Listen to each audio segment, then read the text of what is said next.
The Hawaii Sports Radio Network on 95.1 FM and AM 760 presents Wake Up in the Den with Ku'ule Agbayani.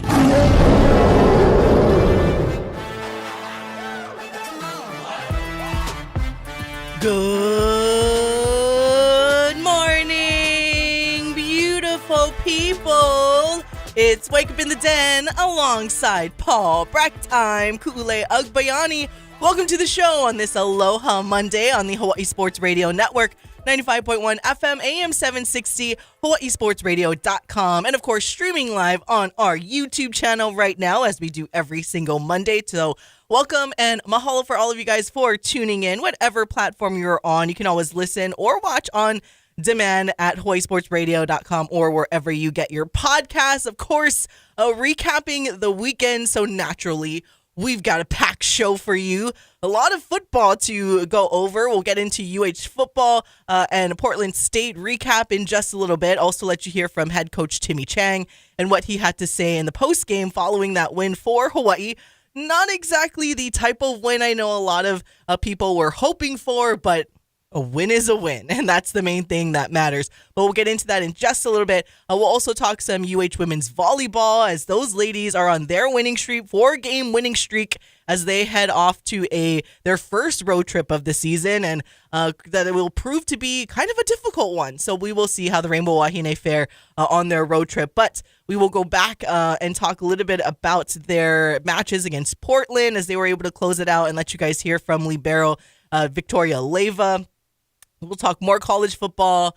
Definitely no NFL discussion whatsoever on this show because the NFL season is over, and we rather not. The NFL started already? I thought we were still in preseason. Yeah.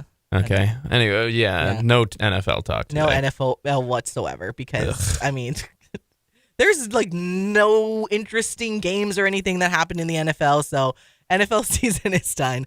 We don't need to talk about that. In all seriousness, we will get into some NFL, but as you can tell by Paul and my excitement about the NFL, yeah, it'll be a dreadful conversation. What feels like the next, how many weeks are left? 16 weeks. Too many. Too many. I've started looking at prospects. We're looking at the draft. I'm already like, okay, with a top 5 pick, we could take this. We have this many picks in this round. It's the disaster is here.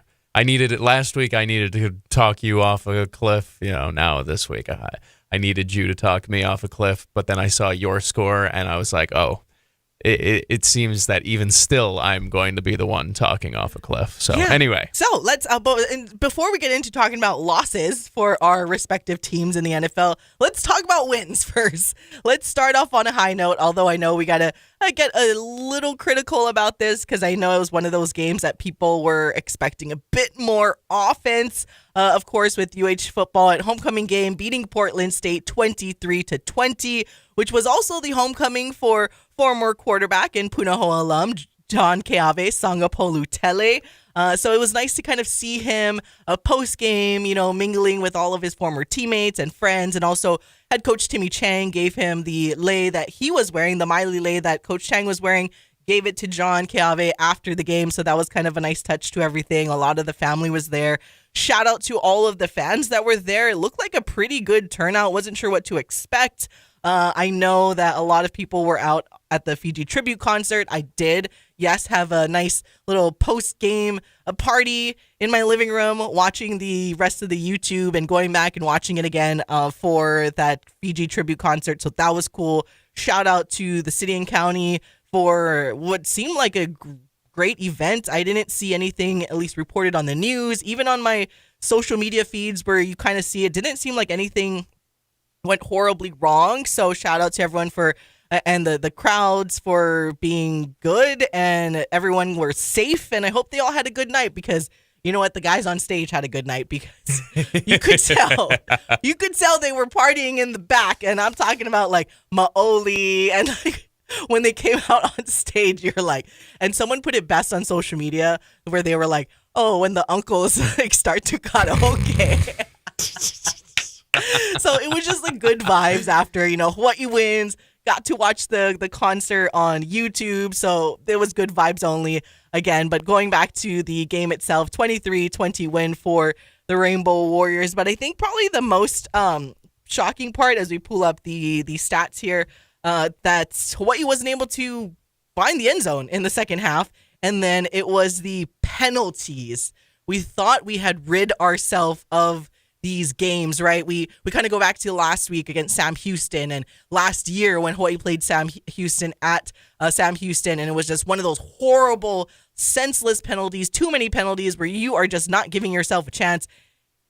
And it was one of those games again. We thought we rid ourselves of some of these little mental mistakes, but Hawaii with 13 penalties for 138 yards. So these are one of those instances that we are fortunate that we were playing a team that was not as good as some of the competition that we will face here on out as we go into the Mountain West slate, because you're going to do this against Fresno State. There is no way you're going to come out with a win. Like, this is stuff that you cannot do. So hopefully this was a game where this was the game. This was the game that they just weren't mentally there, and it came against a team, again, that you could still beat without your QB1, without some of your top receivers, all of that, because you cannot do this going over to into the Mountain West, and definitely cannot do it this Saturday against Fresno State. But up on the positive side, of course, you had Kansei Matsuzawa still continue to be awesome. He also received Mountain West honors today that came out. So Kansei and the special teams unit, we should make sure to say, I know Spectrum OC16, when I was watching the replay, did a good job of making sure they mention also Caleb Freeman and my D3 king. Oh no, his name is Jack escaping Mowry. me. Thank you. The snapper.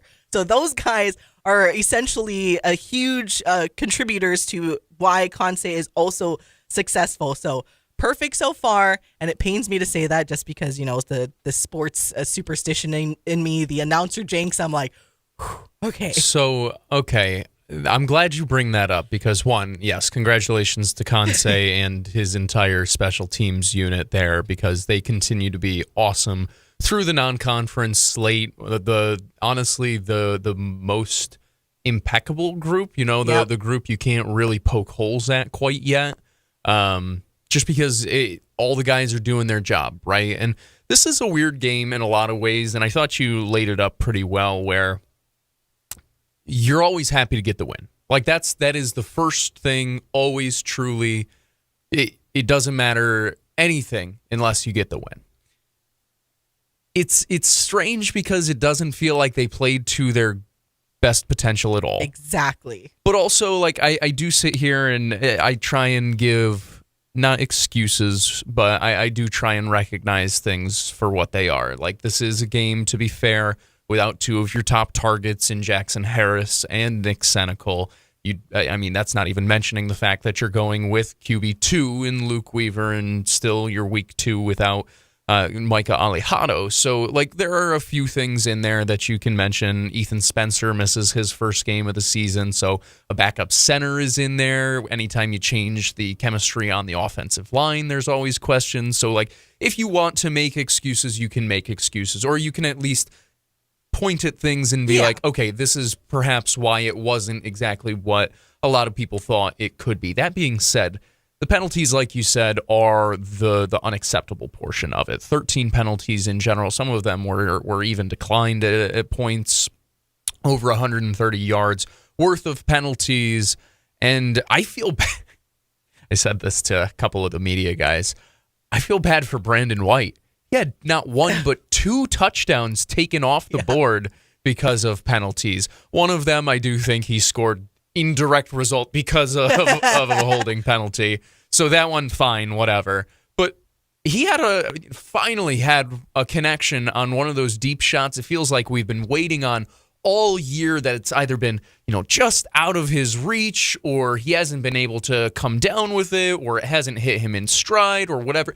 Finally got one. And it gets called back because of a holding call. And you said it perfectly. You have to clean that up before Mountain West play, because Fresno State will come in here, and if you do that against them, they will put you in the dirt. Mm-hmm. They will beat you by 2-3 scores here at home. And The defense, to their credit, did a real nice job throughout this game, I thought, because they were put in some bad positions, whether it was poor field position, whether it was, just in general, Portland State moving the ball well, and only giving up 3 points is still, it's nothing to wave your nose at or whatnot. I do believe that Portland State is on an upward trajectory offensively as well, and it might sound weird to say that in a game that they only scored 3 points, but they put up 20 in the game before. John K. Avaisonga-Polutele, obviously, doing a solid job, I think, for them out there, and they're starting to find some semblance of cohesion offensively. I thought you saw that at times in this game. Hawai'i just bigger, faster, stronger, and eventually flexed their muscles. It's weird to feel disappointed after a win. Yeah.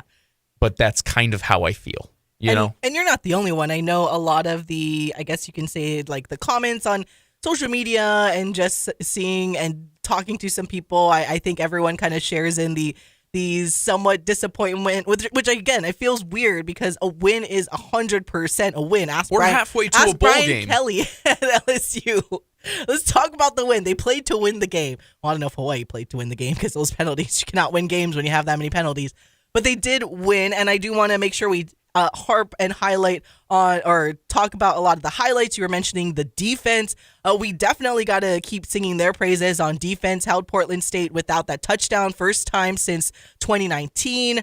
Held them to opponent lows, 230 total yards and 41 rushing yards. Passing lockdown, 3 straight opponents now under 200 yards passing, average of 154.5 yards allowed, and just the turnover breakthrough. Hey, this is something we're not used to, is that they had a turnover-free game, and they also won the turnover battle for this season. So that's definitely a team highlight. As we talk about some of the individual highlights, we mentioned Kansei Matsuzawa, 11 straight field goals made. That's the last time I will say that. Perfect 8 for 8 from PATs. Again, the last time I will say that, as to not risk any announcer jinx, because someone after me will definitely say it ahead of the game on Saturday. Career long, we didn't mention that for Kansei as well. Hit a 44-yarder and then a 47-yarder as well. So both of those were career longs, by the way. Yes, exactly. So right after another career longs for Kansei Matsuzawa, and then tied a career high with 3 field goals. Pofele Ashlock continues his catch streak at 28 games.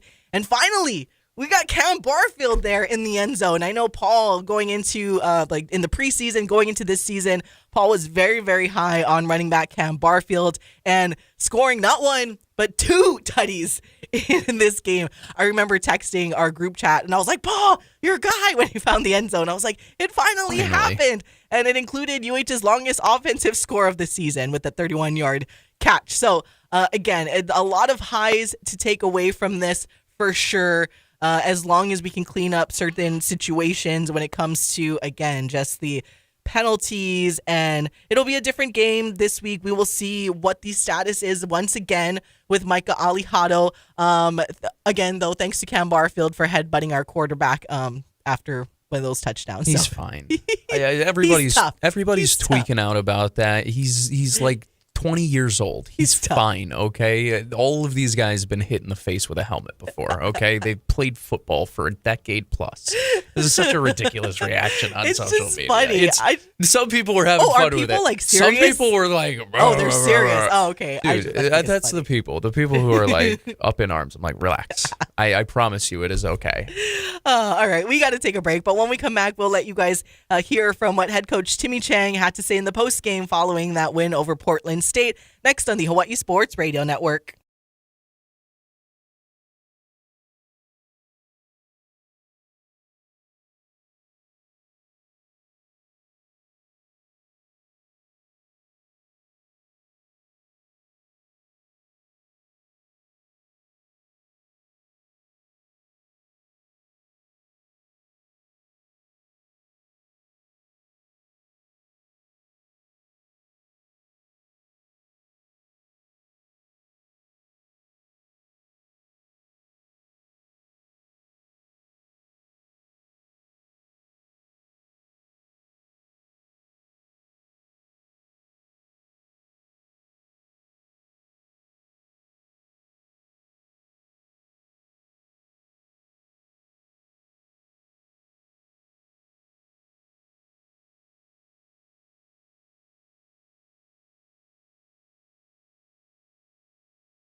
Agbayani on the Hawai'i Sports Radio Network, 95.1 FM and AM 760.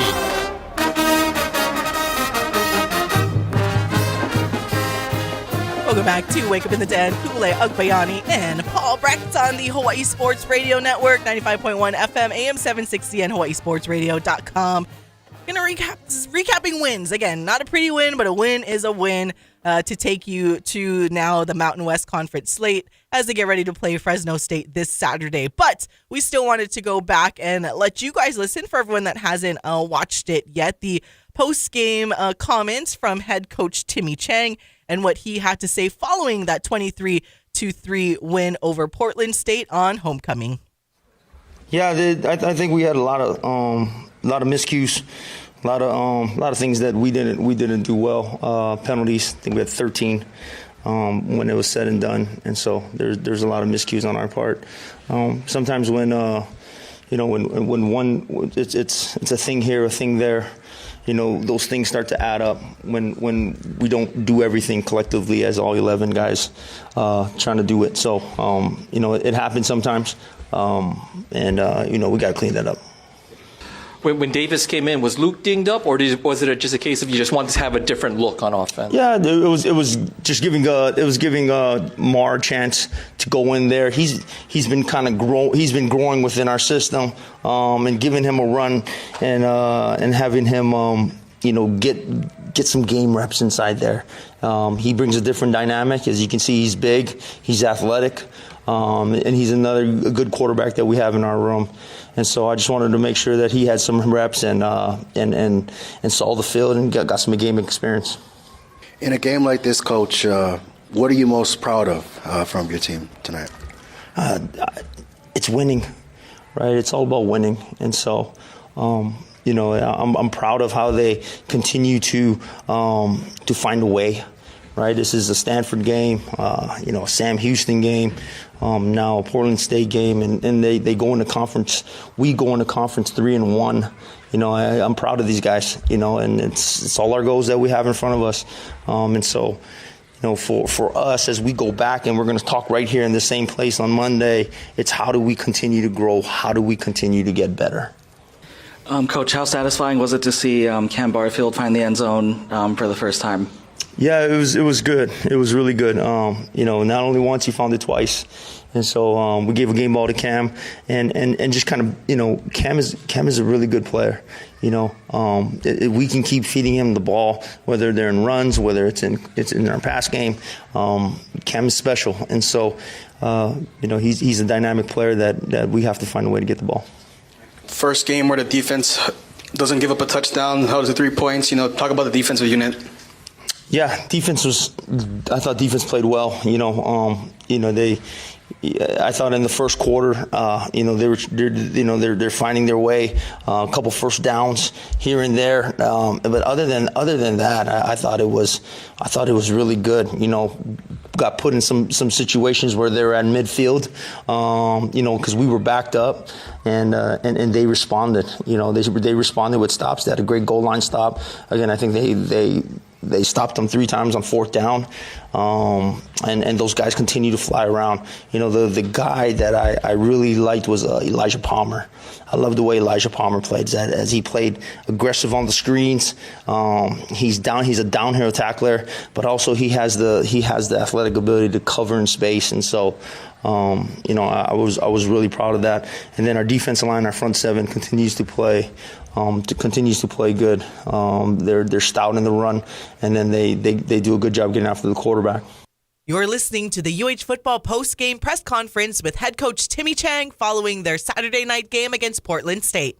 Hey, Coach, congrats on the win. We're talking about the different phases of the game. Speaking of special teams, Kansei tonight, made all of his field goals. He got a new career long of 47.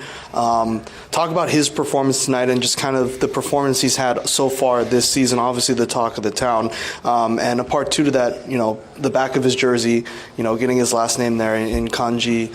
Maybe talk about if that was significant or how much conversation you had about changing that. Yeah, pretty special. The change came with our athletic department, and then I really liked it. And when I saw it for the first time on the field when he was going through warm-ups and kicking his field goal. I thought it was awesome. I thought it was a great job by our athletic department and having that and being special. Constantly continues to be consistent, right? And he's one of those, and so we just have to. He wants to continue growing. His mindset it continues to be in the moment, and he forgets about everything that he's done, and he just stays in the moment and tries to kick one at a time. And so he stays right there. He's in a good place, and we're very fortunate and lucky to have him. Coach, now that your non-conference is out of the way, it's all conference play from here on out. It starts with a big rival, Fresno State, coming to town. How excited are you just to get this thing going, and what needs to happen to get that win over the Bulldogs? Yeah, we're going to take a look at them, and we know they're a good football team. It is. We don't play for a trophy, but it has that rivalry feel to it. And it's going to be a good game. I take that back. It's going to be a great game. It's going to be a great game. The fans want to come out. We want them to be loud. We want them to support us, and we're going to need them. We're going to need them in our corner for the next 60 minutes against a really good 3-1 team. And so, was the last time we had 2 3-1 teams come in here and start to battle it out right for the conference play, and we might not be able to play Fresno for a while now, and so it'd be fun. You're 3-1 for the first time in your head coaching career at Hawaii. What seems to be trending in the right direction for this team this year? The staff and the players. The staff and the players. They understand what we're trying to do. We're aligned together. When there's problems, and there are problems. The guys are ready to solve them. We're ready to move on to the next thing. But we have a great understanding, a great chemistry that we're building here, and that's what's nice. It took a little while to get here, but. We feel like we're heading in the right direction, and we have all the things in front of us to be successful. So, it's up to us now. It's one day at a time. I mean, this is game 4 out of a 6-game stretch right now, and these next 2 games are going to be big if we're going to reach our goals and what we want to do. And that was UH football head coach Timmy Chang following their 23-3 Thinking back win, to week 0. I know, over Portland State on Saturday for homecoming. And yeah, this is going to be quite the stretch here as we go into the Mountain West again, closing out this first home slate against Fresno State coming into town this Saturday at our friends at Circa. Fresno State coming in here as the 6-point favorite over the Rainbow Warriors. So take that how you must. Again, we do not yet know the status of Micah Alejado and some of the top receivers in Nick Senecal and Jackson Harris and some of the other guys that have been banged up. So we will kind of hopefully be able to get an update this week. Although I feel like gamemanship wise, if we're talking about a Mountain West opponent, I think Micah Alejado will once again be a game time decision on Saturday. And you know what? I don't mind it. Like, I get it. Oh no, however, that's right. It is Mountain West play, so they have to actually disclose updates. That'll be nice. Yeah, so they'll give updates. I'm sure Thursday's update will be like, he's probable or whatever. Yeah, questionable game time decision. And then Saturday, 3 hours before, we will know for sure. It'll probably be active, questionable game time decision. That's true. My guess is that he will, because one, seemingly, and this is me talking, not knowing fully, so take this with a grain of salt. Seemingly, he has improved health-wise. Like seeing him on the sidelines, walking around, whatever it may be. It would not surprise me to see him back out at practice this week, just to try and actually test things out and feel if he can move at game speed. So I just want to caution people before they get excited and be like, oh, Micah's back. If tomorrow comes and there's a report that he's out of a boot, he's out on the field and he's taking reps, it's a good sign, but it does not mean 100% that he's back. But if he is back, it does change the calculations, I think, a little bit for what this weekend is, or at least what the line should be. Because as much as I do respect Fresno State, I do think that they're a quality program, and they do what we were asking Hawaii to do against Portland State, and that's show that they are dominant against teams that they are better than. I do think this is a game that Hawaii can win, and very much so needs to win, I think, as a home game, and just to close out this, or not to close out, but coming to this close of this 6-game stretch, it would be a big, big win for them. Yeah, and just the close of just the rivalry that's been going on forever with Fresno State, because after this year... Screw the Bulldogs. After this year, we don't know when we're going to play them again. Again, they're one of the few schools that are going over to the defunct Pac-12 or whatever they want to call themselves these days. But they are definitely a respectable team coming into town. And by the way, I do got to kind of give them a shout out for having the nicest media guide from our Mountain West Media Days.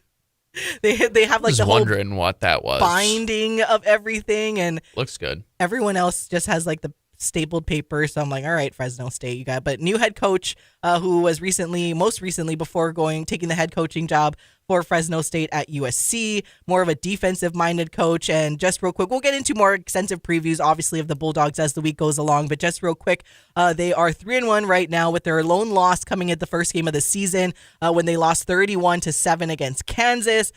From there, they beat Georgia Southern 42-14, Oregon State 36-27, and most recently Southern University, as you were mentioning, Paul, beating the teams you have to beat convincingly, beating Southern University 56-7.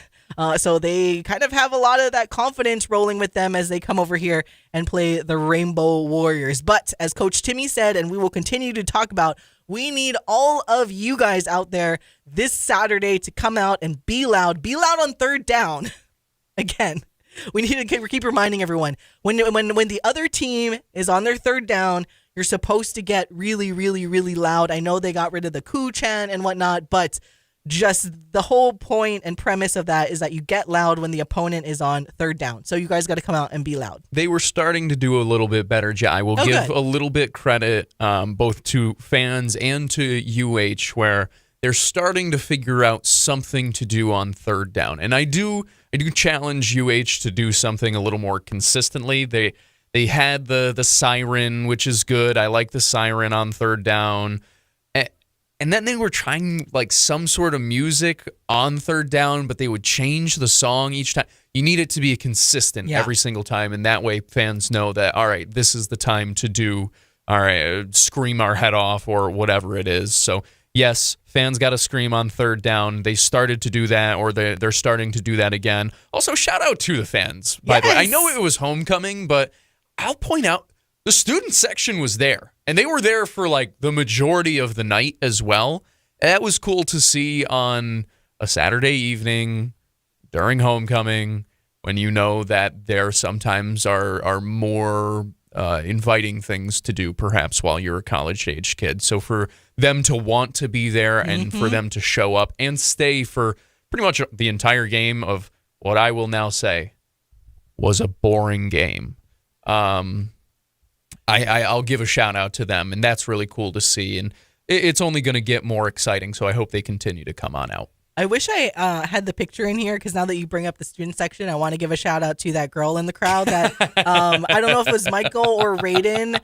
Shout out Raiden Aoki for being our other photographer out there along with Michael. But it was awesome, because she is me and I am her, because I guess it was during a touchdown. So they have the shot of the student section, and this one young lady is midway eating a chicken wing. She doesn't look bad, though. She looks so good eating her chicken wing, and I'm shout out to her. I don't get how people can look like that when they're eating. I look like a ravaged animal. Especially when it's a chicken wing. I look ridiculous. I am legitimately a primal beast. Yeah. And this girl is just most photogenic, I'm having a chicken wing while we're scoring. Well, everyone's staring. The funny thing is, not only am I a primal beast-looking guy while I'm eating, it's also a touchdown would be scored for my team, and I'd be going, ah! So I just, I don't know. I salute her and anybody who is that photogenic where you can't. It's like How I Met Your Mother, where Barney can never Barney take can a bad photo of Barney. It's literally that. Yeah. Anybody who is like that, I salute you. She was awesome though, and I got a kick out of it because that's totally something I probably would have been doing in college. Should I have been out there? I was like, wait, I'm hungry. I need to take a bite of this chicken wing, and I guess they're gonna score. And just although, like Paul said, I would not have looked as cute as she did taking the bite of the chicken wing, but I would have been eating it. And I think the other photo, she was like drinking something. Yeah, I'm like, what is this? Is this shout out to her? I love diva? it. Midway through all of the excitement, she's just like, I'm gonna do me. She was serving. there though. Oh, she God. was there. She was there. And you know what? I'll say this too. I'd rather somebody be like eating, because her eyes were on the game. It was. She was eating and drinking, sure, but her eyes were on the game. It'd be much different if it's like, oh, she's on her phone or whatever. Yeah. Like, she was fully engaged in the game while also making sure that she was fully nourished. And that's what all of us should do this upcoming Saturday so we can all go crazy against Fresno State. Be loud on third down. All right, we're going to take a break. We'll get back to some more football conversation later on. But when we come back, we're going to talk some Rainbow Wahine volleyball and let you guys hear from libero and defensive specialist Victoria Leyva and what she had to say following their game against Portland on Friday. Next on the Hawaii Sports Radio Network.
Wake Up in the Den with Ku'ulei Agbayani on the Hawaii Sports Radio Network, 95.1 FM and AM 760.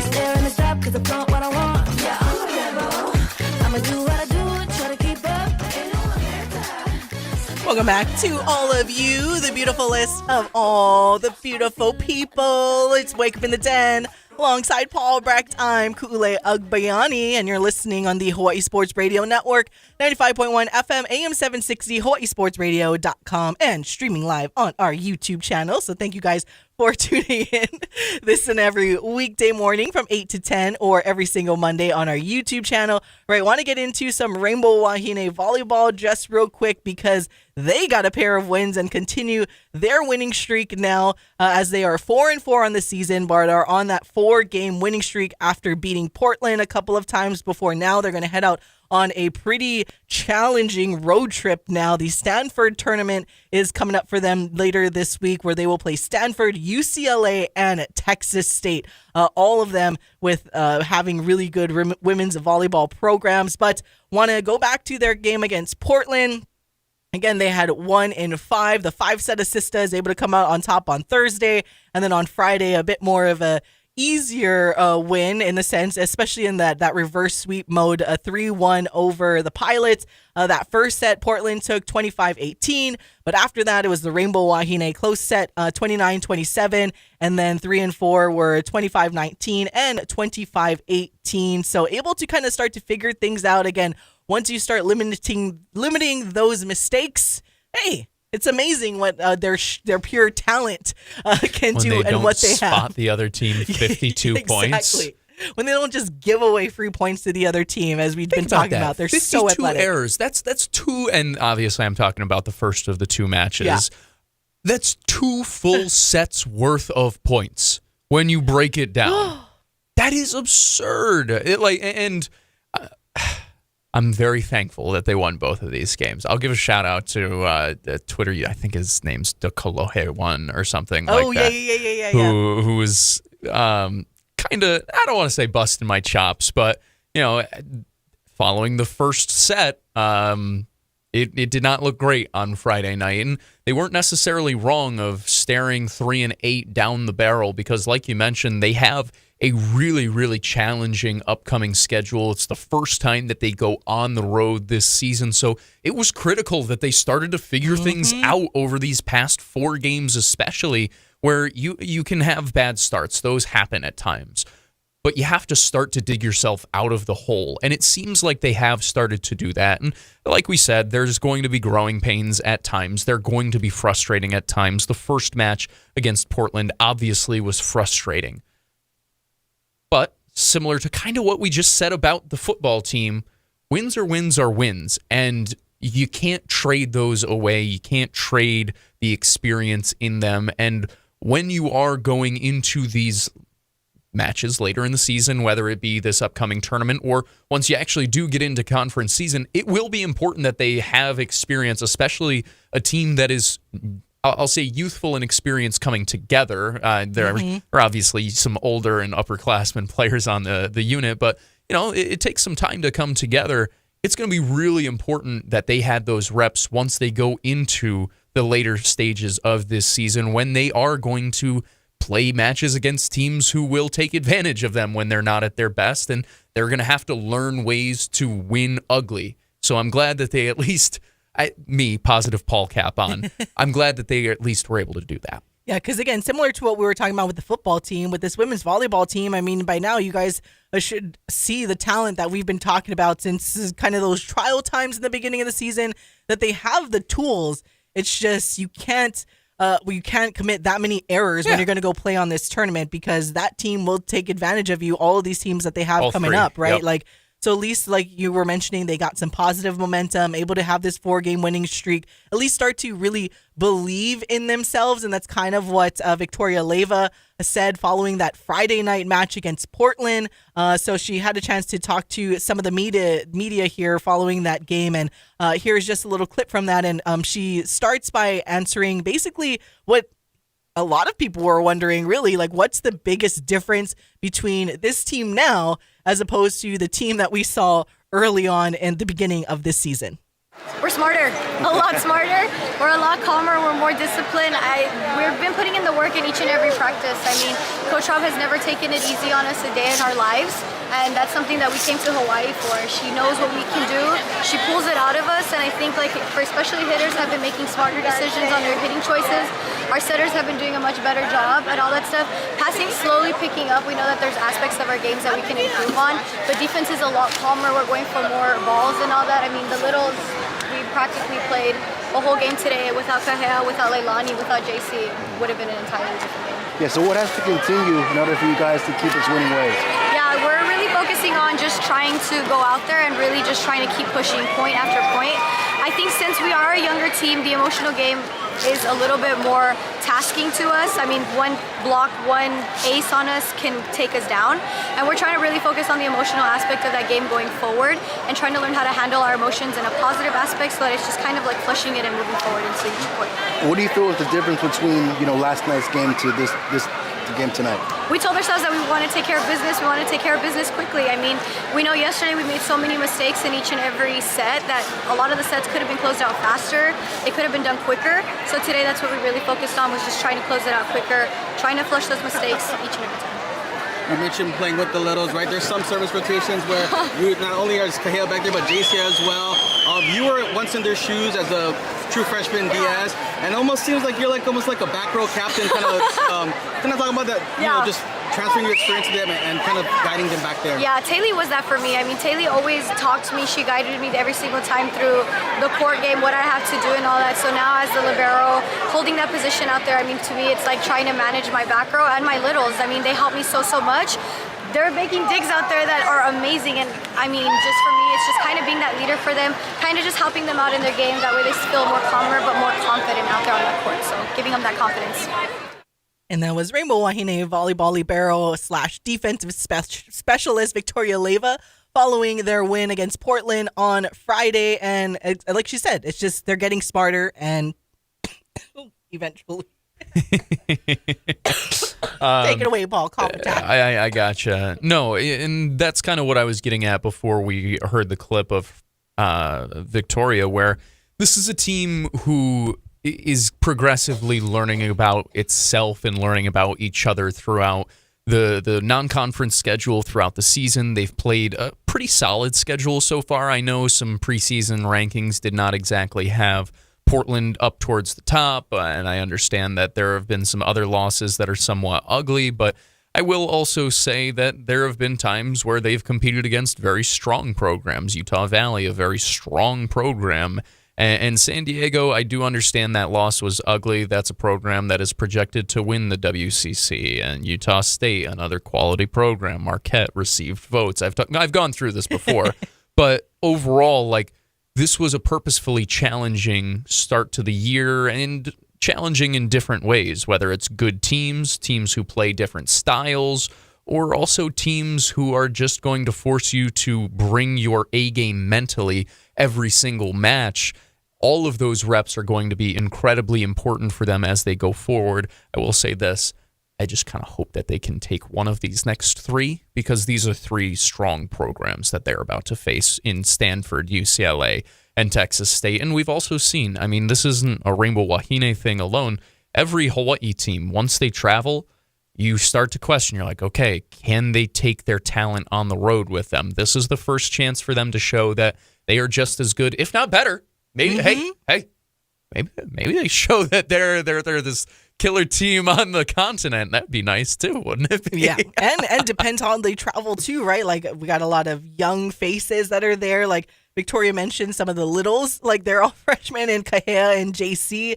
You have Bree Gunderson, who's a veteran, but has she ever traveled awesome, this far? Dude. But has she ever done a road trip where it's like this type of road trip that Hawaii has had to do all the time, right? I was talking to somebody about this the other day, where I'm like, Hawaii isn't even mentioned most times on like travel schedules and lists, because it's like everybody knows, or everybody should just assume it's like, they travel 400 million miles for every single trip. And it's like, it's not just football. It is volleyball and whatnot. So that is an underrated thing you forget about. In the beginning of the season, when we're talking about that football game with Hawaii and Stanford, I want to say Stanford was on the list of like the second most traveling this season. Which would make sense. The Hawaii ACC was the team first. who is on the Pacific Coast. I'm sure Cal is up It's like there Hawaii too. was first, and then Stanford was second. By the way, Stanford for women's volleyball, though, they're going to get tested right away, because Stanford is actually, what are they, ranked fifth? I think the latest poll. They were in the top 10 last. Yeah, I knew. they are the ranked one. So right off the gate, first road trip, first road game. And Stanford is the home team because it is their tournament. So it's going to be quite the challenge for the Rainbow Wahine. But I think as long as you prevent just your self-inflicted mistakes, you at least give yourself a chance to be able to be competitive in this game against Stanford, right? Like, that's step one. And as Victoria was mentioning, it's just because they are a young team, and as much as they don't like to say that and use that as an excuse, they still need to get over some mental barriers where it's just like, okay, one and done. Like, let's just move on. Don't dwell on anything that happens, a kill. You just take it, move forward, and you're done. And I think that's something that has affected them, because you can kind of see their demeanor start to change here and there. But once they start to overcome that, this is going to be a scary good team, because that talent is just like phenomenal. So and once that connection gets even better with the setter-hitter connection and everything like that, it's going to get really, really exciting down the stretch. But it will be interesting to see how they compete in this first road trip of the season. Also, we failed to mention before we go to break, congratulations about Friday's match being the 500th win in the Stan Sheriff Center. And I think on Spectrum Sports, Scott Robbs mentioned that Coach Robin was part of, I want to say, like the first win in the Stan. And then now she's coaching in the 500th win. Either she was part of the first win, or obviously we know she was playing as opposed of accumulating a lot of those wins to lead to the 500. But nonetheless, awesome. 500 wins in the Stan Sheriff Center. So that is pretty, that was pretty cool. Because it was, it's improved to 579 and 79 all time in the arena since opening night in 1994. This is pre-Paul. I was going to say that predates Paul. When it was known as the Special Events Arena. So much better name now. Yeah. So shout out to the 500th win. All right, we're going to have to take a break. We will be right back to close out hour number 1 on the Hawaii Sports Radio Network.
Wake Up in the Den with Ku'ulei Agbayani on the Hawaii Sports Radio Network, 95.1 FM and AM 760.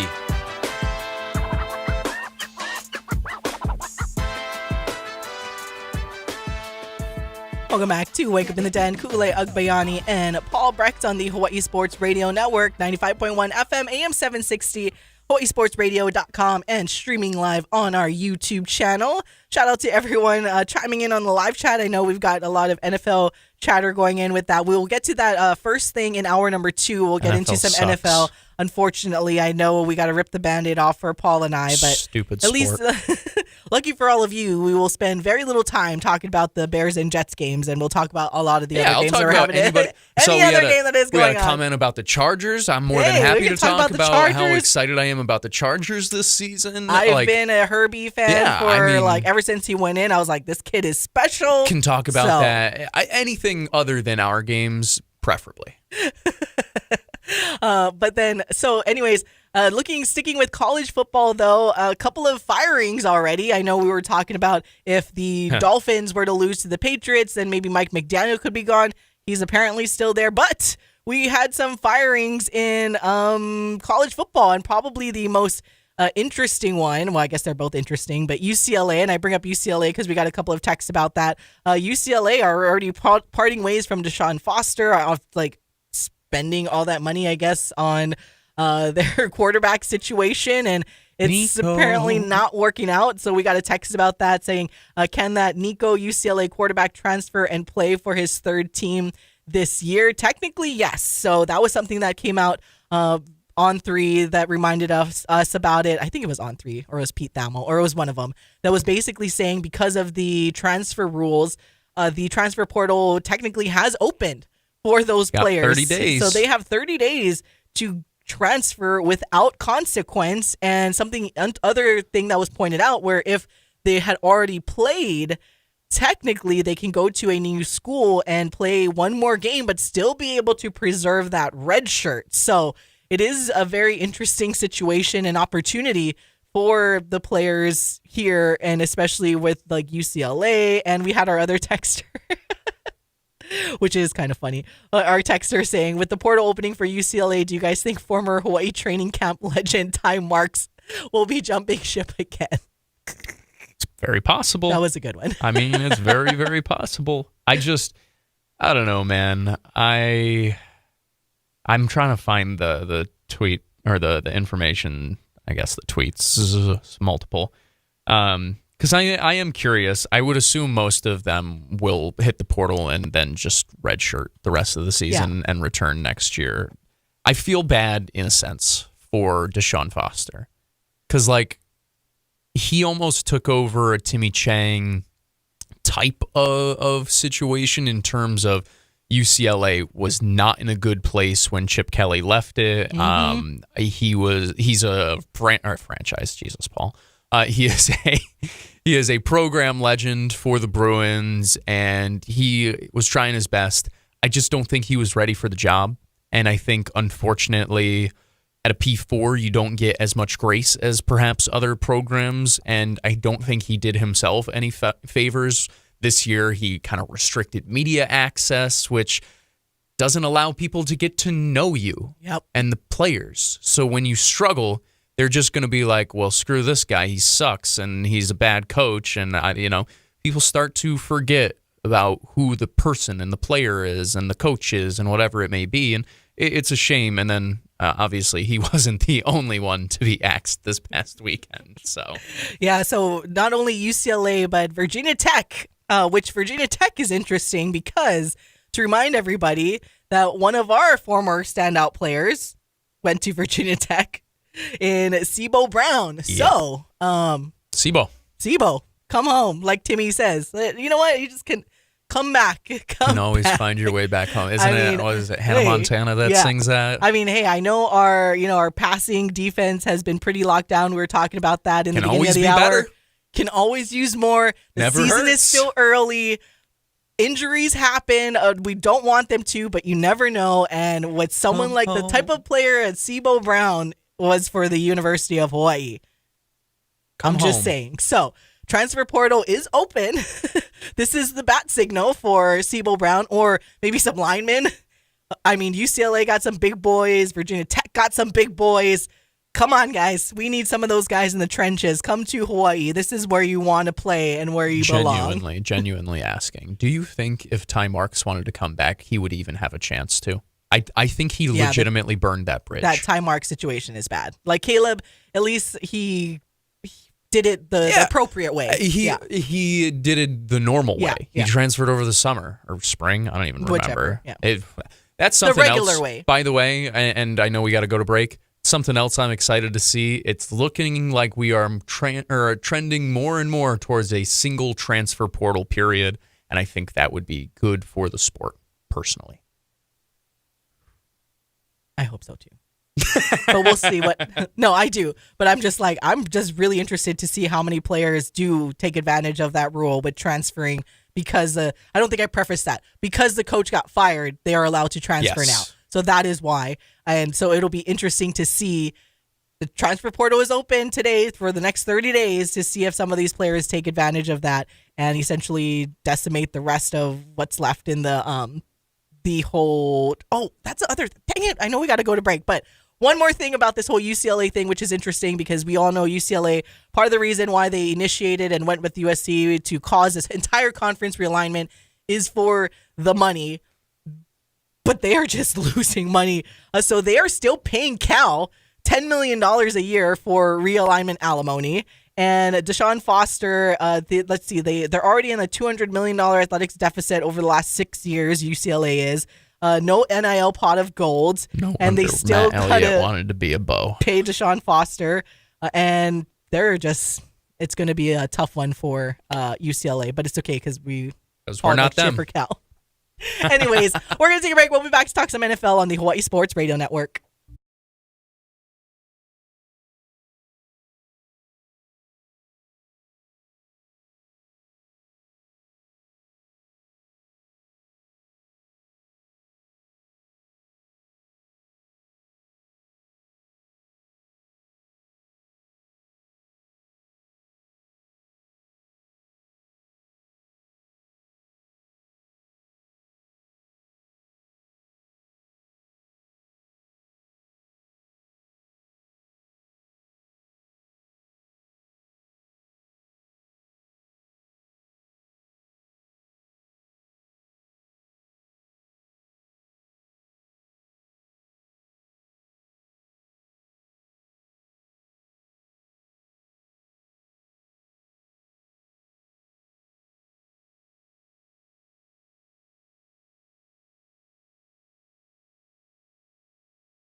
back to more Wake Up in the Den with Ku'ulei Agbayani on the Hawai'i Sports Radio Network, 95.1 FM and AM 760.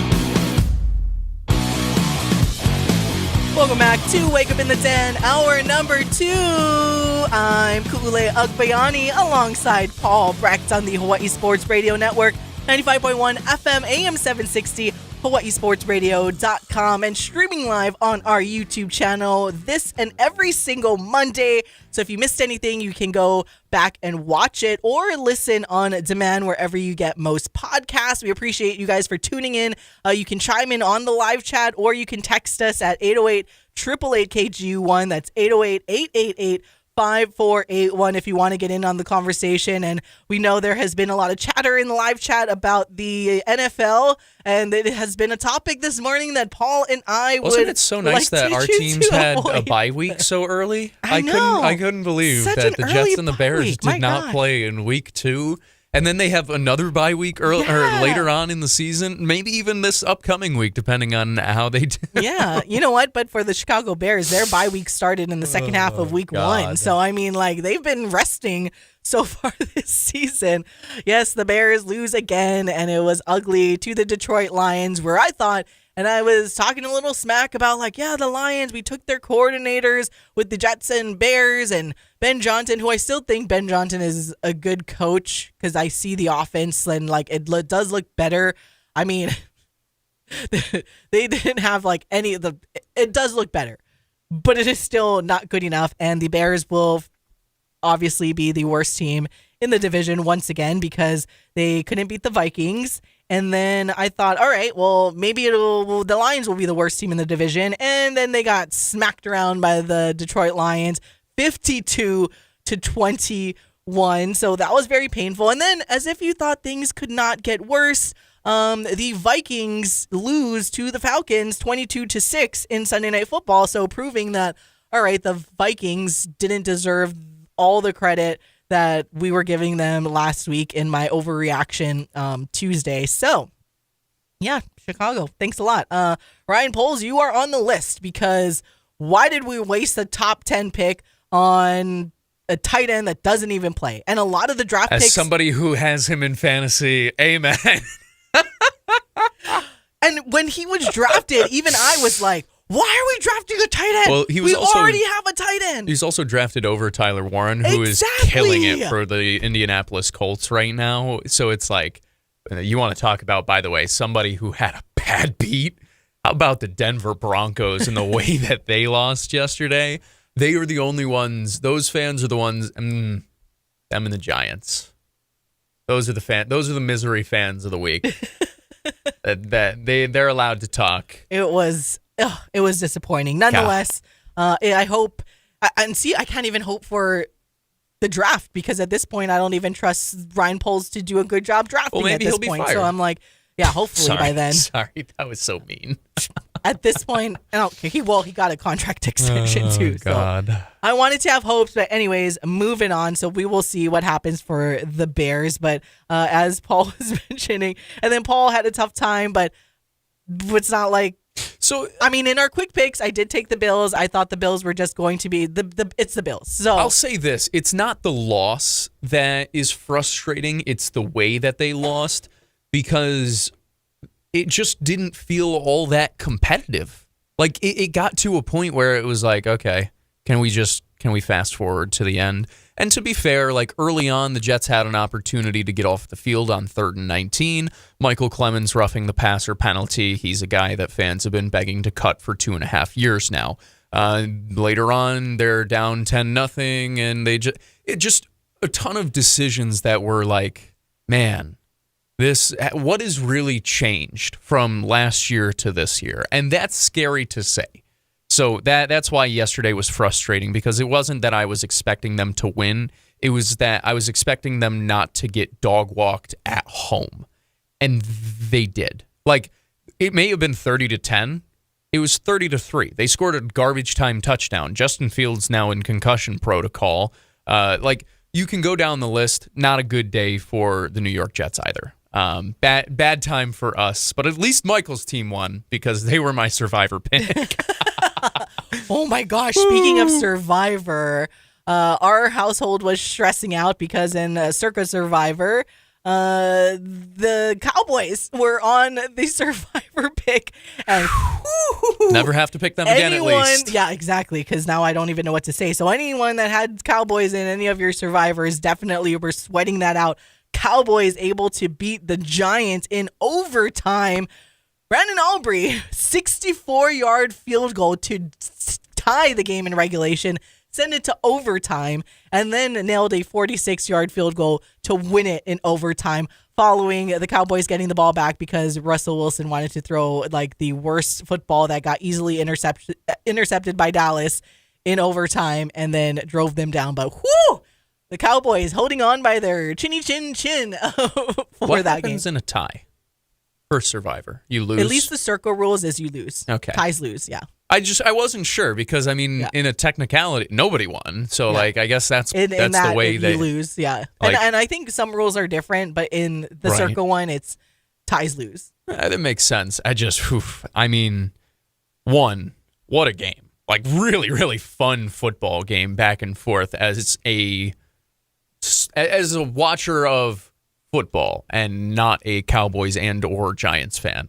If you are a Cowboys and or Giants fan, I was praying for your heart in this one because absurdity. Russell Wilson turns back the clock before overtime, obviously, where, I mean, throwing moon shots, moon bombs, moon balls. I finally got there to Malik Neighbors. And tell you what, you want to talk about a guy who is a superstar at wide receiver. Like Malik Neighbors, I don't just say this as somebody who has him on his fantasy team. He's just like, it doesn't matter. It seems like he always is producing.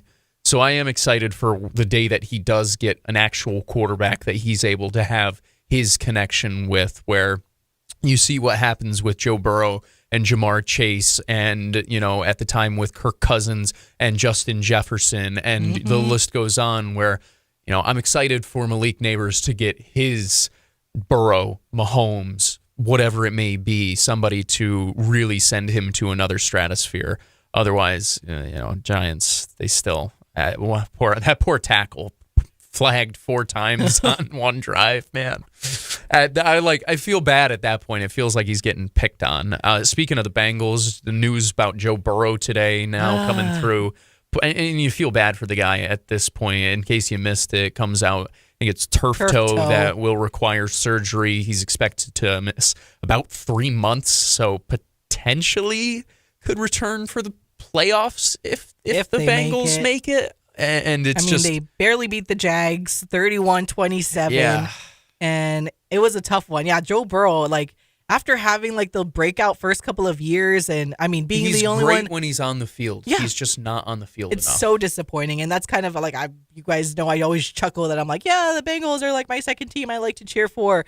And it just hasn't worked out because Joe Burrow cannot stay healthy whatsoever. And now here's another, yet again, one of those setbacks. It's almost feeling like Andrew Luck-ish, you know, like, in a sense. Such a good, I know there are different types of injuries, but I it's get what like you're getting at, such though. a phenomenal quarterback when he's healthy, and then it's just he's just not healthy. I think maybe it's unfair, but I'll say it.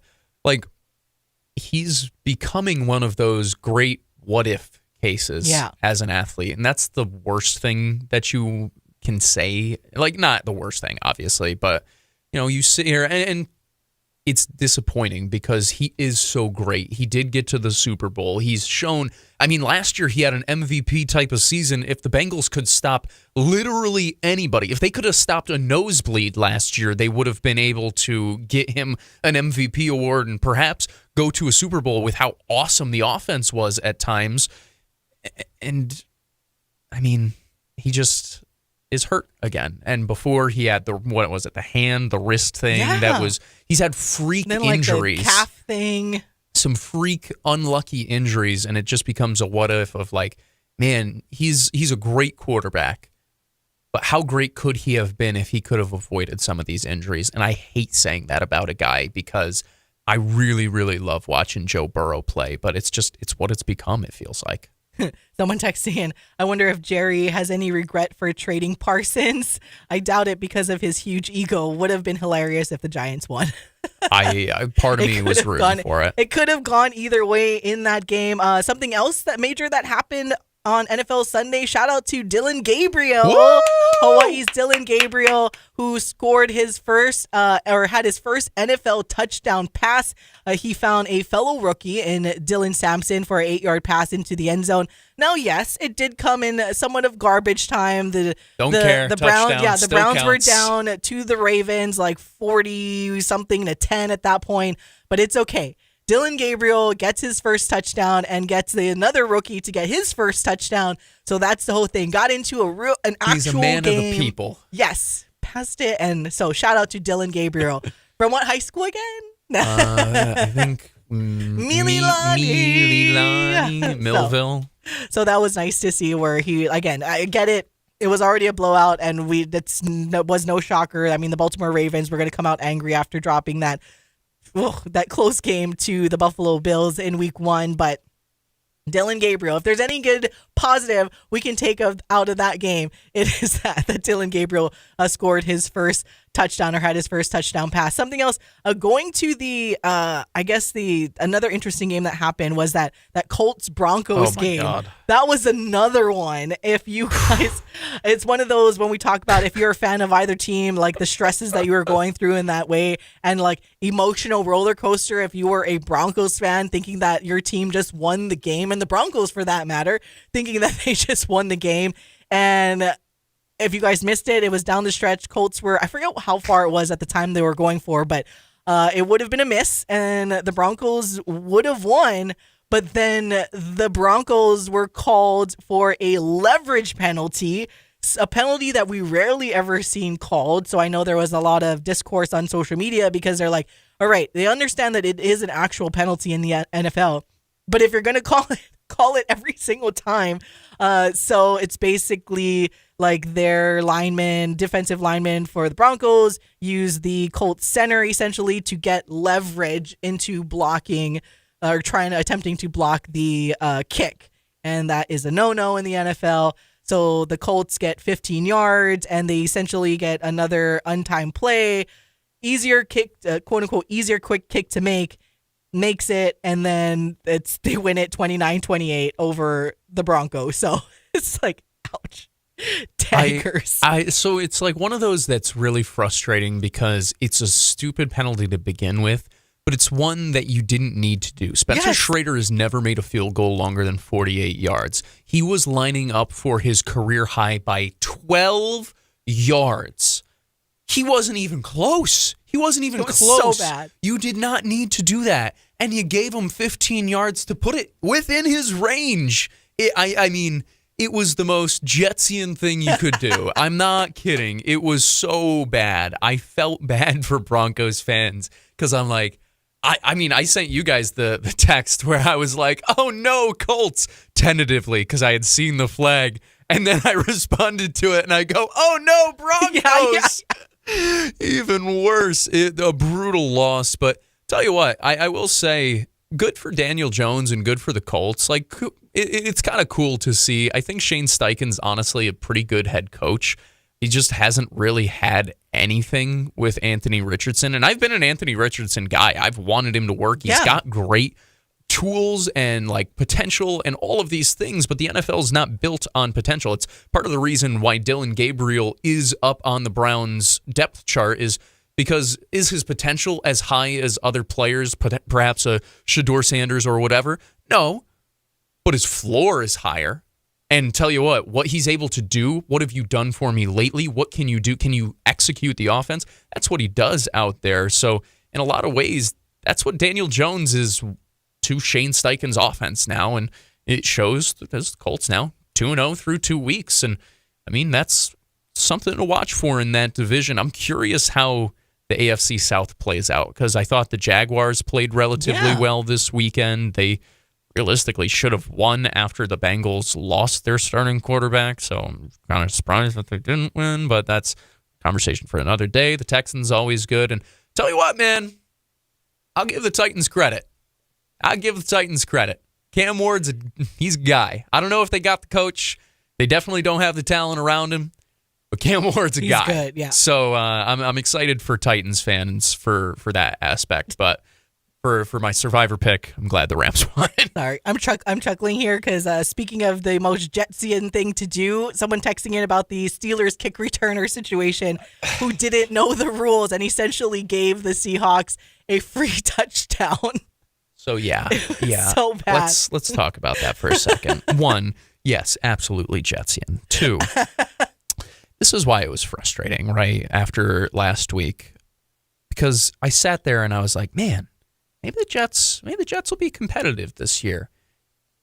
And it really just turns out that the Steelers just suck. Yeah. They're just not good. But that's what I meant about seeing the Vikings-Falcons game. I'm like, all right, so it just turns on. Falcons might be okay. Yeah. So it's like, But not still, to your point still stands. They only scored 6 points against the Falcons. Hey, listen, man, J.J. McCarthy now out 2 to 4 weeks with an ankle injury. So Carson Anyways, Wentz. Going back to the Steelers conversation. I don't know. Oh, gosh. No, and that was why it was kind of frustrating to watch, where I was almost hoping they would be good this week, where I'm like, okay, the Jets defense they got outfoxed by a better offense.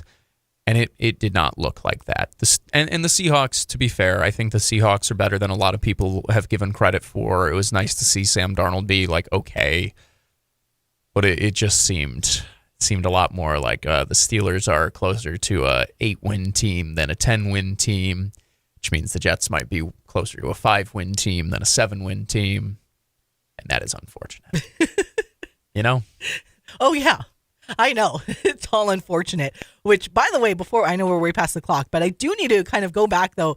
If there is one thing that I can at least hang my hat on, or hope, is that once again, it was the darn zebras on the field that screwed over the Bears to end the first half, in case anybody missed it. Essentially, it was done. It was done. Like, the game was done. The ball was caught in bounds. Like, it was 100% inbounds, and it was one of those, the ball is caught, player goes down, and he essentially should be deemed down in bounds. Right. But, their motion, and then they go out of bounds, and then essentially, if they were out of bounds to begin with, then that would stop the clock. Yeah, apparently the refs interpreted it as, he rolled out of bounds, so we should stop the clock, even though he was completely down in bounds, and, gave them additional time, and essentially they had another play and scored a touchdown to go into halftime, which the game was very much close at that point. The Bears were only down a score. If they had not scored that touchdown to end the first half, Bears would have only been down a score, could have kept it a game, and then that just popped any balloon of momentum for the Chicago Bears. Again, you still got to stop them a bit more than once. You can't let them score over 50 points, but it was just one of those. Yeah, you're but like, it could have changed some things. So thank you. You know how to the funny refs. it is? We were like, we're not going to talk about the Jets and the Bears. And then you know what we did? We still talked about the Jets and the Bears. But that's all right, because we talked about a lot of the other teams as well. Did we miss any games? I know we got to go to break. I don't think so. Eagles-Chiefs was kind of meh. Let's see. Someone just texted, Falcons are only ever going to be meh because Raheem Morris is the coach. I would agree. Unfortunately. They say, coming from a Bucs fan with PTSD when he was our coach. I unfortunately wholly agree, because as a Michael Penix guy, really like Michael Penix, really like some of the talent they got there. I just don't think Raheem Morris is the guy. Yeah. I think he's a coordinator, not a head coach. But thank you to Bijan Robinson. Amen. Amen. Fantasy football. Hello. All right. We do definitely need to take a break, so we'll be right back on the Hawaii Sports Radio Network.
Wake Up in the Den with Ku'ulei Agbayani on the Hawai'i Sports Radio Network, 95.1 FM and AM 760.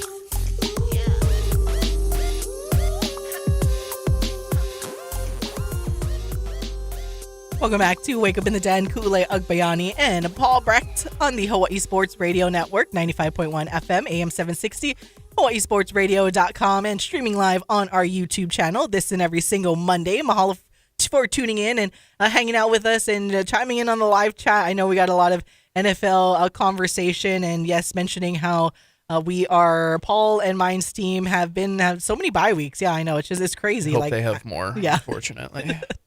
Or they turn it around sometimes. Maybe they will, but a couple of games coming up today. I know we have someone in the chat who is the Chargers fan over there as they get set to take on the Raiders. Chargers. We got not one, but two games happening today for the Monday Night Football slate. First up, though, you got the Bucs and Texans, and I know we had a texter texting in about being a Buccaneers fan. The Texans are the 2.5-point favorite out there in Houston, and the Chargers are your 3.5-point favorite going over to Las Vegas.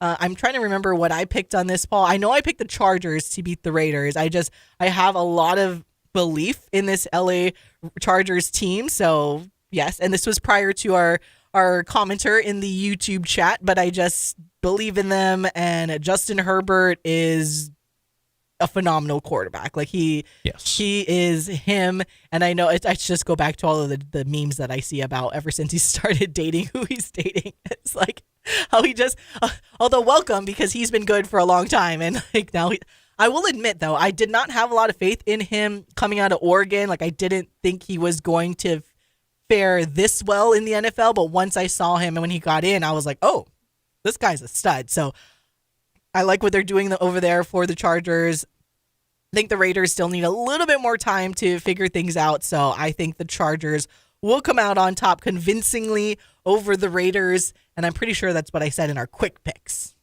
You have both the Bucs and the Chargers tonight. Kyle has the Texans and the Chargers tonight. So possibility for you to gain a game or lose a game. But overall, it should be a fun one. I like Justin Herbert a lot. We've talked about this before where I think he's been put into some not so great situations before. We've talked Brandon Staley on this show. I know Michael Scarrow has talked about Brandon Staley on this show before. I think Harbaugh has done a nice job building a really nice environment for him to be successful in, and that has allowed him to kind of raise the standards of the guys around him in a way where they did a nice job building the offensive line. Obviously, Joe Alt is just an unbelievable mountain of a man. They very easily moved him from right tackle to left tackle after the injury to Rashawn Slater, who might also be one of the best left tackles in the NFL. So, and they just didn't skip a beat. It goes back to the old Joe Burrow meme. Drafting good linemen.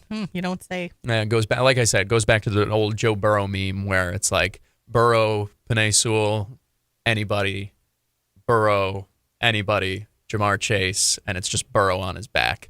It's pretty much that in general. But I think the Chargers have done a nice job. They have got a solid defense. We saw it last week as they opened their season up against the Chiefs. This is a team who very much so has the horses to win the AFC West this year. And I will say this, I don't expect them to run away with it versus the Raiders because I do think that Pete Carroll has done a nice job putting in a system there where they're at least respectable. I thought the same thing, though, with the Jets this week. So maybe who knows? Maybe I'm just completely off. Though I will say this, I don't think the Chargers are quite the same tier as the Bills. So I do think it'll be a little closer. Yeah. But yeah, the Chargers would be my pick in that one as well. And yeah, I don't know. The Bucs, part of me hopes the Bucs win, so they take it easy on the Jets next week. By the way, the Bills now the shortest odds to win the Super Bowl at 5-1. The Ravens are at plus 550. The Packers are at plus 650, along with the Eagles also at plus 650.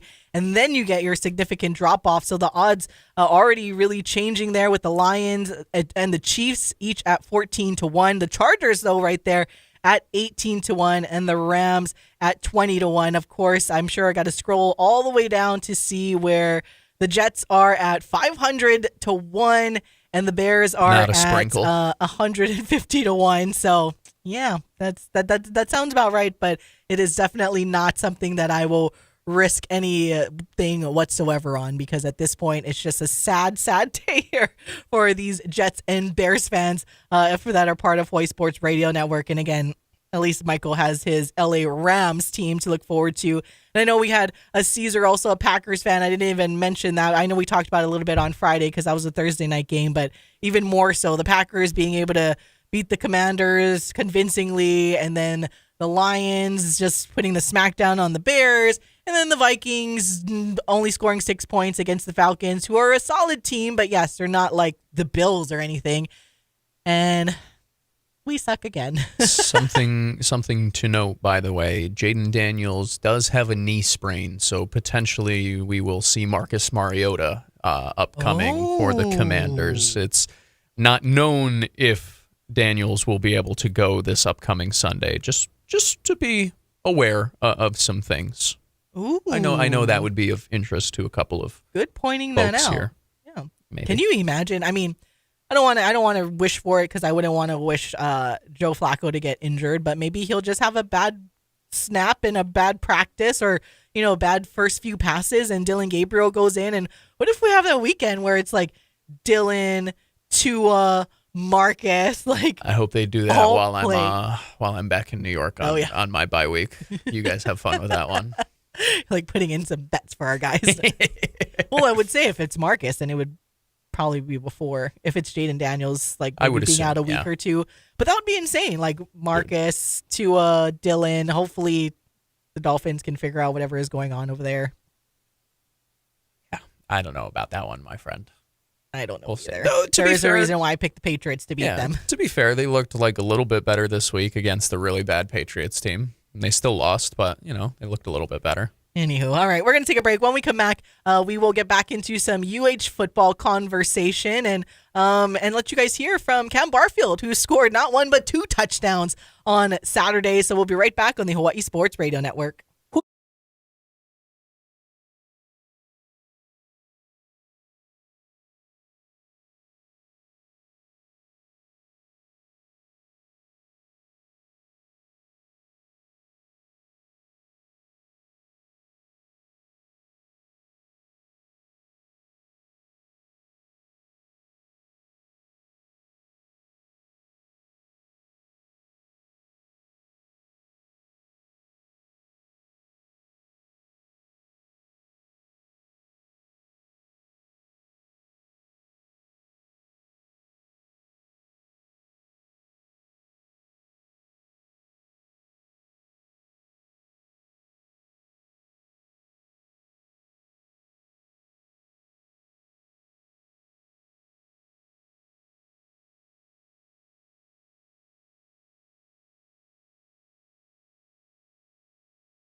Wake up in the den with Ku'ulei Agbayani on the Hawaii Sports Radio Network, 95.1 FM and AM 760.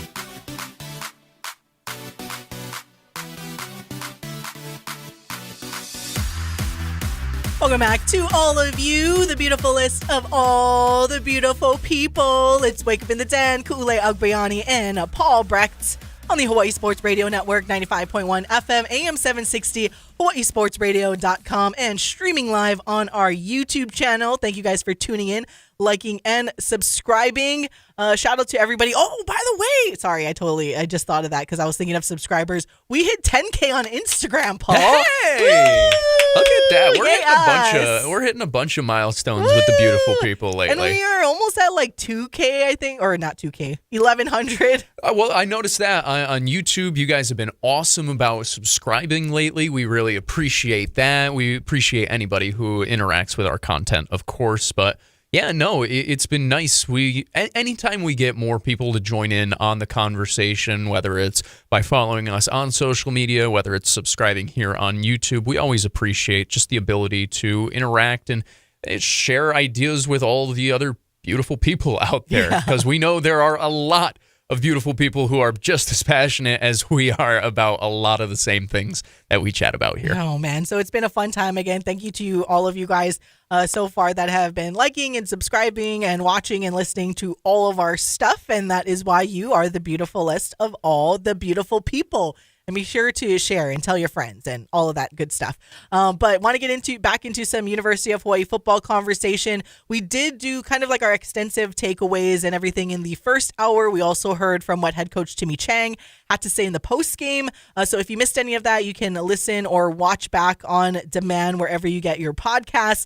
But we do want to play a little snippet here from one of the guys and the guy that scored not one, but both of the touchdowns that were scored in that 23-3 win over Portland State for homecoming. Cam Barfield, kind of a guy that we've been waiting to break out. And I know as Paul is doing like this over there because Paul is someone that has been very, very high on like he's gonna. Cam Barfield. It's going to be a Cam Barfield year. It's going to be Cam. Broken clock is right twice a day. And then one of the other guys, like you were saying earlier, is that another guy that you're anticipating to have that breakout moment is Brandon White. Unfortunately, because of penalties, did not get that touchdown that he could have or should have deserved, at least one of them, that is. Got called back. Hopefully Hawaii fixes the penalty situation and does not perform the same way against a much better Fresno State team coming into town, because I tell you what, as positive, Paul, and optimistic as we want to be, if Hawaii has that type of a penalty game, they'll lose. And I know we go do really, really well at home, but you can't have that many penalties against Fresno State. They're a very, very tough team, and that's part of the reason why the score wasn't as out of control as a lot of people would have wanted against Portland State. Shout out to the defense, though, that didn't give up a touchdown, only allowed those 3 points. But as we said in hour number one, a win is a win, and Cam Barfield can celebrate those 2 tutties that he had in that game. But one of the funny moments, I guess for some people, they took it way too seriously. But, well, I have the screenshot of it, so I wanted to show you in case you guys didn't see it, of one of those touchdowns. Cam Barfield, very excited. Obviously, one guy that's very, very excited for him was quarterback Micah Alihado, who was not playing, but kind of headbutted him in the mouth there. And Cam will play that and he'll explain it, but I have the still shot for everyone watching on YouTube via Spectrum Sports of just the reaction of Cam putting his, like, he's like, oh no, kind of like his hand on his helmet, like, what did I just do? Micah covering his mouth, and just he took it like a champ. And Micah did say before he does like to get hit, so apparently I saw somebody be like, no, we don't want him to have the Timmy smile from last year. That killed me. Oh, it killed me. It was so funny. I saw that too. Oh my goodness, that was funny. That was funny. Like, you guys are funny. I'll give it to you. That was a good one. But anyways, this is what Cam Barfield, this little post-game media portion starts off with, basically Cam's response to being asked about that headbutt on Micah. It was a lot of emotions going on in that on that first touchdown. I knew this question was gonna come up. So, he was first. That's my dog. We've been riding together for a long time, and he was first one to celebrate with me. He was as much hype as touchdown as me, and he was just first in line. First in line always gets the headbutt. So maybe if it was third or fourth, he would have been cool. He would have been cool third and fourth. But that's my dog. No love lost with that one. After your second touchdown, you got the unsportsmanlike, and Coach Chang spoke a moment ago of just trying to eliminate some of those type of penalties. So, that one and maybe any of the other ones you guys had tonight as a team, did you feel like, were you guys just maybe too hyped at times, or is there a certain wavelength of emotional level you can try to find that's kind of the sweet spot? Yeah, that's just something, we talked about in the off season. Penalties, we're trying to limit the unforced errors. I had one tonight and I'm not proud of it. But we have to learn how to play with emotion. We have to have the right type of passion out there, right type of emotions, to stay level-headed. And things, for me, it got a little emotional. I can't speak on the other guys, but, we're going to come back on Monday, fix it, and we'll be fine. Hey, Cam. You guys are 3-1. One of the things I've seen that's consistent with this offense this year is that you guys get the running backs involved, you and Landon Sims. So kind of just talk about the increased workload, because you guys, I think, are combining for 100 yards every game. And do you guys have a nickname that you guys want to coin? So, I know we got Kanchi Tokyo Toe, so do you guys have a nickname? Yeah, shout out to Sliders. I'm going to shout out all the guys, Lando, me, Tani, Vaughn, DC, and Triton. And, Titan go in there a little bit, he plays wide receiver too. But, shout out all those guys. And, we can't do it without the rest of the team. Wide receivers blocking on the outside, regardless of what type of play it is, receiving or running, and, the O-line. So, Coach Coach Chang and Coach Arch trust us to, if we got to carry the load, we got to carry the load. But any other guy can do that on the team. Great, Mark. Now, from this point on, everything is conference play. How excited are you, having played that non-conference 3-1, now getting ready to enter conference play? Starts with the Bulldogs. Yes, How sir. excited are you with this team and get ready to get this thing going? Man, I'm so excited for them boys. We have big goals this season, very big goals, and, we're trying to reach them. So starting the conference play is nothing but exciting for us. I can't thank God enough for going 3-1, but this just gives us so much momentum going into the conference play. And we come back on Monday and we're going to get ready for that. There we go. Going to get ready for that. It is officially game week, as they always say. Celebrate the win. Obviously, celebrating Saturday night. Sunday is usually their designated day off. Now it's Monday to start preparing for Fresno State. But again, shout out to Cam Barfield getting those 2 touchdowns in that game for Hawaii, part of that 23-3 win. But yeah, Paul, what was it about Cam? Now we'll go back that you kind of were like, this guy, like he's going to do it. He's going to have this breakout game. So when you kind of see him have not 1, but 2 touchdowns, I mean, because we always talk about it right on this show. A lot of times, our job is to give our opinions. Our job is to analyze and tell you guys what we see. And just like any other human, when you feel like you're finally validated, you're like, That's yes. the thing. You used the right word. It was just validating, where I'm like, I know this guy is good. I know he's good. He's gonna make plays eventually. And then he didn't have a great start to the season, if we're honest. Yeah. He definitely could have had a better first couple of weeks.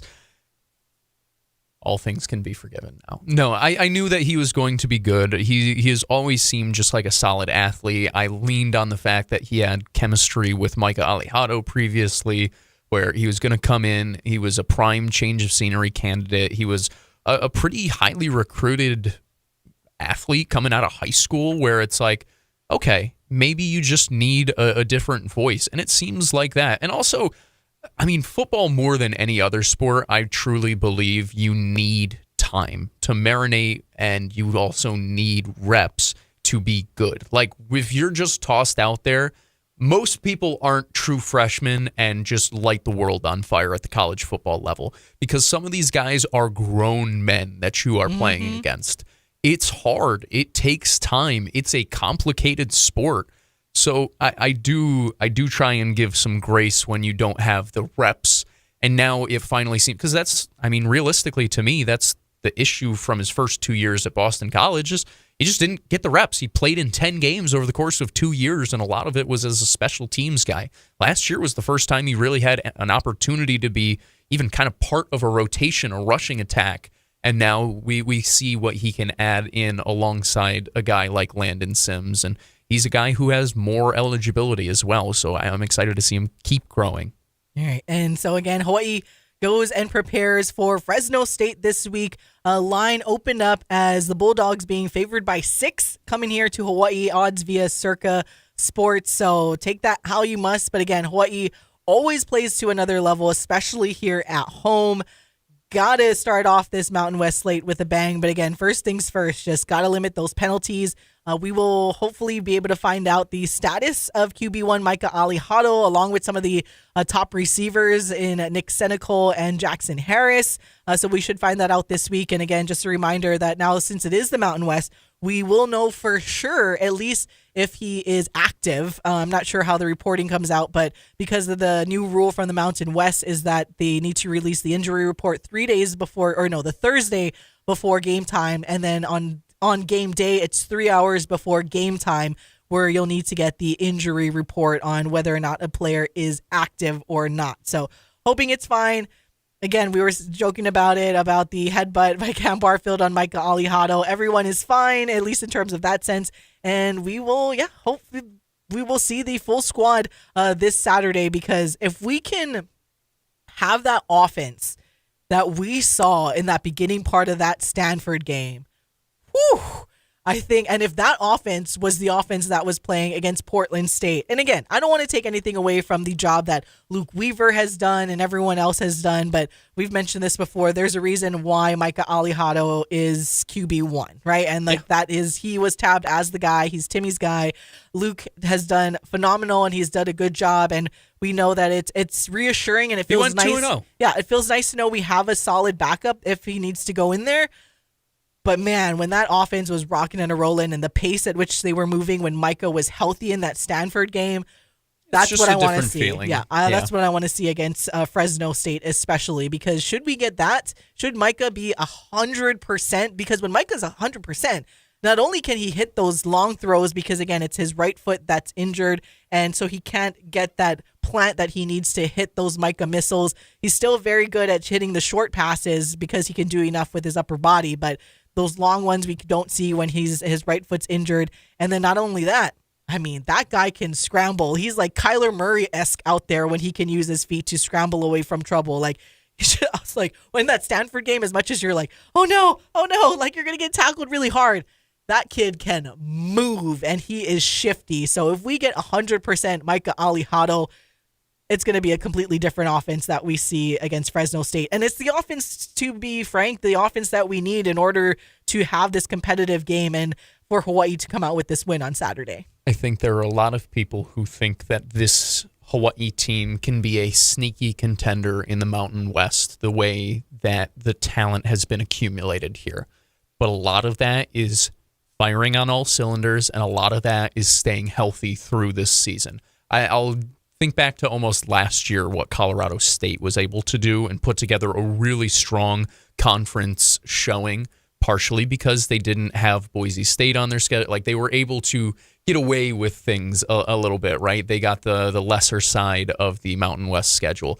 Hawaii, in a sense, might have that this year. Mm-hmm. But you also have to take care of the teams who are showing that they're going to be able to participate towards the top of the conference standings. And I do think Fresno State will be one of those teams when we look at it towards the end of the year that is at the very least in the middle of the pack, if not flirting with the very top. So this is a big game for you, just to give that tiebreaker the upper hand. And that's part of the reason why you've seen Micah sit the last 2 weeks. So he's as close to 100% as humanly possible ahead of this upcoming weekend, ahead of conference play. And I have to imagine, I don't know this, and like you said, we'll find out tomorrow. I have to imagine that we're going to see, or that was the reason that you saw Nick Senecal and Jackson Harris held out as well, where if it was a playoff game, if it's a conference game, they probably can go. But since it was against an FCS opponent, then you're probably like, okay, we can win this game still, and they can be 100% next week. Yeah, and we need that offense, because just to kind of tell everybody a little bit more about, again, first-year head coach for Fresno State in Matt Entz. He is a defensive guy. So most recently at USC, he was the assistant head coach for defense and linebackers. He was also at North Dakota State as the head coach, where they are a very top team in the FCS. So he was there for a few years. 60-11 overall record when he was there at Western And you or know what at they North like to Dakota do? State. They like to run the football. So we got to be ready We for that. gotta make sure we're and we ready got for to that. wrap up and tackle, which is like, I will say this, the defense has been good. That has been something that's very frustrating, is the missed tackles at times, where arm tackling or weak tackling or whatever it may be, because the talent is there, the reads are there, the guys are doing the work, the preparation, where they're in position to make plays, and too many times you see players bouncing off tackles to pick up 2, 3, 4 extra yards or more after that. And once again, against these better opponents, that will not fly. That will lose you football games. Oh, the running game. We need to definitely be better at the running. But once again, their defense, we can expect for Fresno State with Matt Entz being, but all of his coaching experience prior to USC was either at that FCS level or below, but all of it is all defense. So you can imagine that this is when we need our best offense to go out there against Fresno State. All right, going to take a break. We'll be back to wrap things up here on the Hawaii Sports Radio Network.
Wake up in the den with Ku'ulei Agbayani on the Hawaii Sports Radio Network, 95.1 FM and AM 760.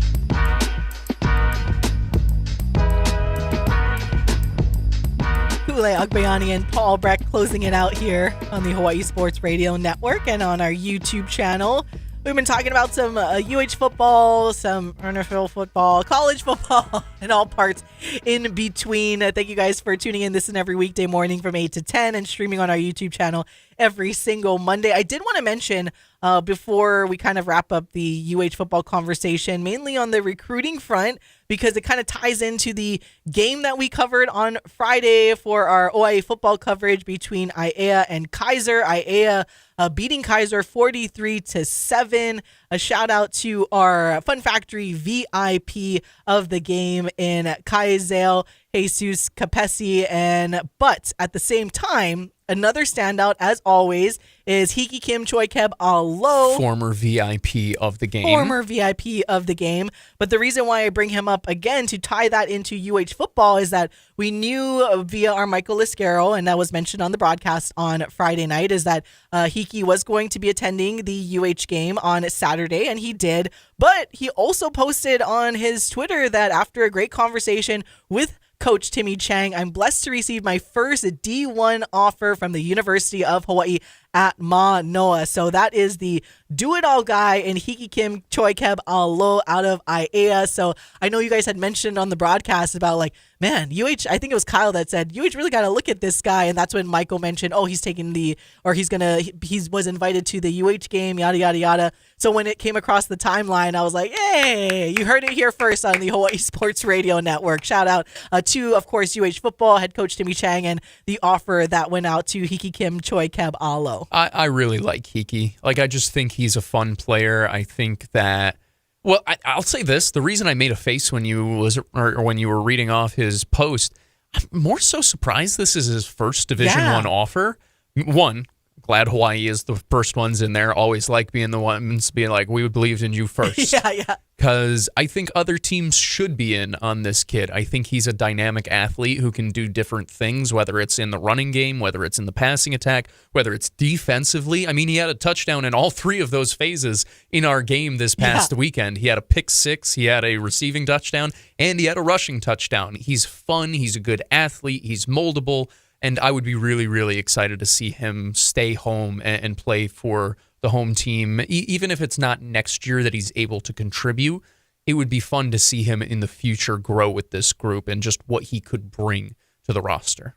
And looking at some of the other high school games that also went on over the weekend. Again, our next high school game that we will have for you is not this week, but next week, Friday, we will bring you coverage of Pearl City at Roosevelt. So next Friday, September 26th, you guys can tune in for that one. But looking at what happened this past weekend, some of the major scores, you had Kahuku beating Kapolei 21-7. Again, Kapolei has been just kind of this dominant force. I know they, what is the joke on social media? Kapolei's Sea Riders that has been happening so far. Double Wahine. I mean, Kahuku doing their thing, although they lost their quarterback.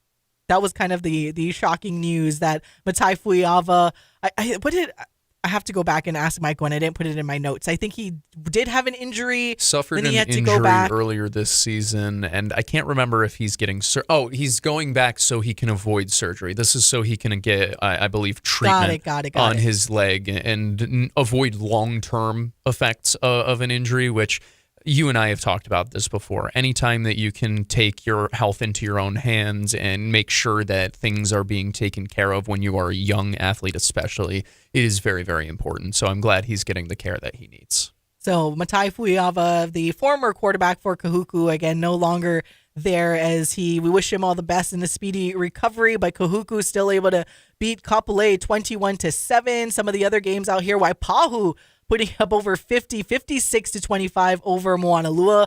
Waialua getting a win over Kalani, 32-13. Waianae in a battle with a very tough Kailua team that is going to be scary this year, but Waianae coming up on top in that one, 15-7. Roosevelt 35-3 over Castle, but a bunch of games happening over this weekend. Midilani 48-12 over Farrington. If you guys want the full list of scores and schedules, you can go to scoringlive.com. You can go check out our website, hawaiisportsradio.com. We have the upcoming or the rest of your September schedules that designate the radio games and then also the television games as well via Spectrum and our friends on Maui and their radio broadcast schedule. So we got a lot as football season is a rocking and a rolling here, and we are just about wrapped up in this show. I did want to kind of do that fun little thing or mention one thing as we wrap up here because I had a good chuckle of it out of it over the weekend with Anthony Rizzo retiring. But apparently that whole baseball conversation about not stealing baseball from kids manifested with Anthony Rizzo because not only was he there and was honored, he sat out in the stands. Which is cool, by the way. He caught a baseball. Well, it hit his hand and bounced out. Which if you guys tune in for that, my reference was if I was out in the stands and it was an Anthony Rizzo baseball, I'm not letting anyone have that baseball. And it was like, what did I just manifest here? It was so funny. He said, that's why I retired. But it was a good time. Anyways, we got to go. For Paul Brecht, I'm Ku'ule Agbayani. Mahalo for listening and watching. It's been Wake Up in the Den. Bye.